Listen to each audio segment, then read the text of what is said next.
साथियों, जैसा कि आप देख रहे हैं हमारे पीछे, आज ये वीडियो हम सीएमपी पीजी कॉलेज परिसर से दे रहे हैं, जिसका कि आज सालों से विस्तार किया जा रहा है। और चौधरी महादेव प्रसाद पीजी कॉलेज, जिनके नाम से ये महाविद्यालय है, वो कहाँ के रहने वाले थे, कैसे थे, थोड़ा सा एक झलक हम आपको दिखाएंगे। उसके बाद हम अपने बातों पे चलेंगे, क्योंकि जो नवयुवा है हमसे कई बार मैसेज में भेजे, फ़ोन के माध्यम से भेजे कि सर आप बात को उठाते हैं, बुलंदियों के साथ उठाते हैं, और आपने दिखाया भी इलाहाबाद का मूड क्या है, किसकी सरकार बन रही है, आप 100% खरे उतरे हैं। तो हम लोगों की एक आवाज़ जो दबी हुई है उसको भी क्यों आप उठाएं ना। तो हम पहले एक झलक दिखाएंगे चौधरी महादेव प्रसाद जी का जो मूर्ति इस परिसर में लगा है। इसमें रंग रोगन का काम चल रहा है, साफ़ सफाई चल रही है, पेंटिंग का काम चल रहा है इस परिसर में, और बहुत बृहद रूप से चल रहा है। जैसा कि आप देख सकते हैं, बहुत ही बृहद रूप में चल रहा है। और यही है चौधरी महादेव प्रसाद पीजी कॉलेज। और चौधरी महादेव प्रसाद का अगर हम मूर्ति ना दिखाएं तो ये हमारे लिए बहुत दुखद होगा। ये हमारे अन्नदाता हैं, हमारे पिता के भी अन्नदाता थे, हमारे जनपद से आते थे। चौधरी महादेव प्रसाद जी ये जौनपुर के ही थे, जौनपुर डिस्ट्रिक्ट के हम भी रहने वाले हैं। प्रयागराज की धरती में पे आकर के हम बसे हुए हैं, जबकि हमारा भी जन्म जौनपुर में ही हुआ है। और जस्ट जहाँ के चौधरी महादेव प्रसाद थे, उन्हीं के गांव के तो हम नहीं थे, उनके पड़ोसी गांव के थे। मेरा नाम, जैसा मेरे चैनल को जानते हैं, राकेश कुमार श्रीवास्तव। यूट्यूब पे जाएंगे तो हम ज़रूर मिलेंगे। तो ये चौधरी महादेव प्रसाद जी हैं, जिनकी मूर्ति हम दिखाना चाहते हैं। ये चौधरी महादेव प्रसाद, जैसा कि आप देख सकते हैं, इनकी मूर्ति लगी हुई है। और ये महाविद्यालय 1950 में इसका निर्माण हुआ था। इनके कोई आल औलाद नहीं थे। इनकी जितनी संपत्ति आप देख रहे हैं, ये इन्हीं की संपत्ति थी। ये दान करके चले गए और इस महाविद्यालय को बना करके चले गए कि इसमें सिर्फ कायस्थ के ही बच्चे पढ़ेंगे, बाकी और कोई जात के बच्चे नहीं पढ़ेंगे। उस समय की व्यवस्था ऐसी थी कि जो चल रहा था। पहले ऐसा था कि हम आपको बताना चाहते हैं, लेखपाल अगर हुआ करते थे तो सिर्फ कायस्थ के ही बच्चे हुआ करते थे। चौधरी चरण सिंह जी जब प्रधानमंत्री बने तो उन्होंने इस व्यवस्था को हटाया, कहे नहीं सारे जातियों के बच्चे लेखपाल बन सकते हैं। जो कि आज कितनी धांधली हो रही है। और उनको कोना पूछ लीजिए, लेखपाल भले बन गए हैं और जात के लोग, उनसे पूछिए कोना क्या होता, नहीं बता पाएंगे। तो नाप तौल का जो काम करते हो पटवारी ही कर सकते हैं। पटवारी गिरी लोग शब्द आज भी कहते हैं। तो ये कायस्थ के रग रग में बसा हुआ था पटवारी गिरी। तो जैसा कि उसके बाद या तो न्यायाधीश होते थे, high court, civil court, supreme court तक आज भी हैं मौजूद। 80% है, ऐसा नहीं है। ये परिसर हम आपको दिखा रहे हैं और हम अपने मुख्य मुद्दों पर चलना चाहते हैं। साथियों, मेरा आज का जो नवयुवा के प्रति आवाज़ में बुलंद करना चाहता हूँ, वो मैं बताना चाहता हूँ। जैसा कि आप देख रहे हैं, तमाम मीडिया में, तमाम जगहों पे देख रहे हैं कि किस तरह से नीट की परीक्षा में धांधली हुई है, और किस तरह से नीट के बच्चे जो परीक्षा दिए हैं वो तो उत्साहित हैं, रो रहे हैं, अपने परिवार में मातम मना रहे हैं एक तरह से। मित्रों, तो हमारा ये कहना है मोदी सरकार से कि ये गड़बड़ियाँ अगर हुई हैं तो क्यों ना सारी परीक्षाओं को आप निरस्त कर दीजिए, पुनः एक बार परीक्षा करा दीजिए। नीट की परीक्षा पुनः एक बार आप करा दीजिए, और जो बच्चे हतोत्साहित हैं उनके भविष्य के साथ खिलवाड़ में किया जाए।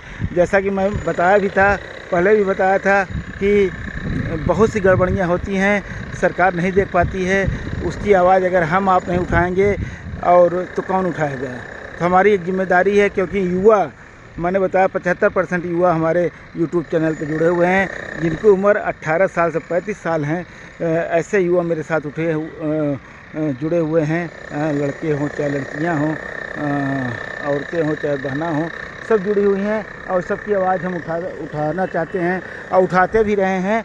बताते भी रहे हैं। तो आज मुख्य मुद्दा ये है कि जो नीट का एग्ज़ाम हुआ है 100% मैं चैलेंज कर रहा हूँ दावे के साथ, चाहे हाई कोर्ट में करना हो, चाहे सुप्रीम कोर्ट में करना हो, और चाहे मोदी सरकार के बीच में कटघरे में करना हो।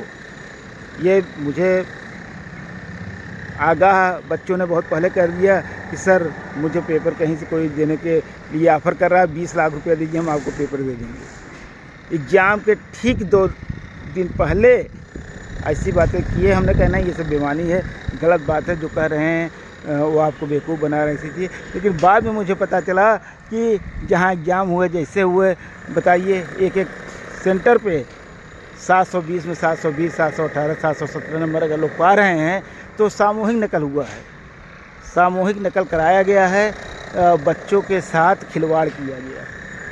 ये कहने में हमें गुरेज नहीं है। और मैंने बताया था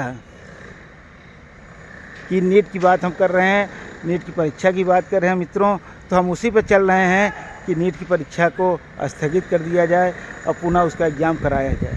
यही मेरा मोदी जी से अनुमय है, विनिमय है, और इससे ज़्यादा कुछ नहीं कह सकते हैं। जैसा कि मोदी योगी सरकार चल रही है, डबल इंजन नहीं ट्रिपल इंजन सरकार प्रयागराज में चल रही है।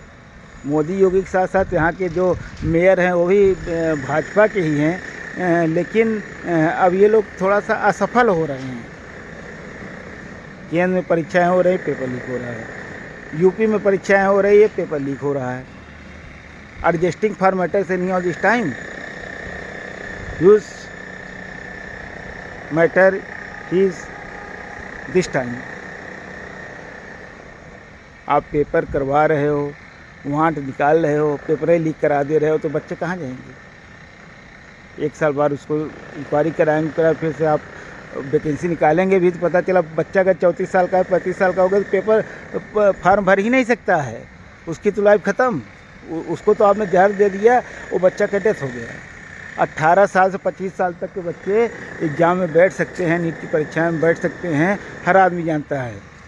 अगर जिसकी उम्र 25 लास्ट ईयर में बैठ रहा है और पूरा वो दे रहा है, एग्ज़ाम दे रहा है, और परीक्षा कैंसिल हो गया, पेपर लीक हो गया, फिर से फार्म भरना पड़ेगा, तो 26 साल का हो गया ना भाई, वो तो 26 साल का हो गया, तो फार्म भरने लायक ही नहीं बचा, तो आगे कहाँ एग्ज़ाम में बैठेगा?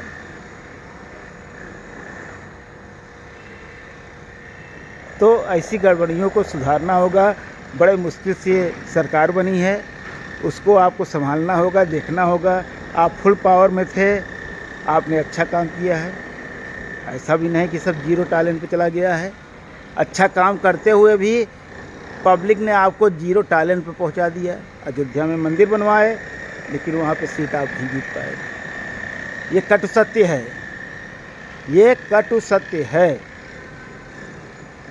जिस लोकसभा और विधानसभा में हम आते हैं, वहाँ मेरा नाम ही कट गया, मैं वोट ही नहीं दे पाया। मैंने वीडियो में डाला कि मेरा नाम था, मेरा नाम नहीं था, मेरे पत्नी का नाम था। अब मेरी पत्नी इस समय स्वर्गवास हो गया है, उनका नाम था, और जो जिंदा है उसका नाम ही नहीं था। इसी तरह मेरे पिताजी का नाम था, मेरी माताजी का नाम था नहीं था। मेरी माताजी जिंदा हैं, पिताजी का स्वर्गवास हो गया है। मेरे भाई का नाम नहीं था। पड़ोसी में ऐसे बहुत से लोग थे जिनका नाम ही नहीं था। तो ये सब गड़बड़ियाँ कहाँ से हो रही हैं, कैसे हो रही हैं, ये चुप कहाँ से हो रही हैं? हम चुनाव आयोग से भी ये क्वेश्चन रखते हैं, माननीय आने वाले प्रधानमंत्री नरेंद्र मोदी जी को से भी ये बात रखते हैं कि आप रोज़गार की तरफ ध्यान दीजिए। बहुत से ऐसे परिसर में आज भी नवयुवा लगे हुए जो 25 साल से सेवा दे चुके, 30 साल सेवा दे चुके हैं, लेकिन परमानेंट नहीं हो पाए हैं। आज भी हाई कोर्ट और सुप्रीम कोर्ट का दरवाज़ा खटखटा रहे हैं। अब वहाँ से न्याय मिल जाएगा तो नौकरी पा जाएंगे, और नहीं तो नहीं पाएंगे। हम इस परिसर की भी बात कर रहे हैं। इस परिसर जैसे 11 महाविद्यालय जुड़ा हुआ है इलाहाबाद विश्वविद्यालय से, और टेम्परेरी लोग काम कर रहे हैं। लोग कहते हैं 10 साल टेम्परेरी कर लीजिए, पुनः परमानेंट हो जाओगे।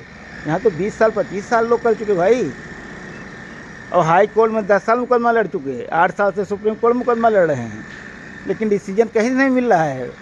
लोग फड़फड़ा रहे हैं, तड़पड़ा रहे हैं। तो हम लोगों की ज़िंदगी तो बर्बाद हो ही चुकी है, लेकिन हमारे जो बच्चे एग्ज़ाम दे रहे हैं, जो परीक्षाएं दे रहे हैं, उनके साथ खिलवाड़ न करिए।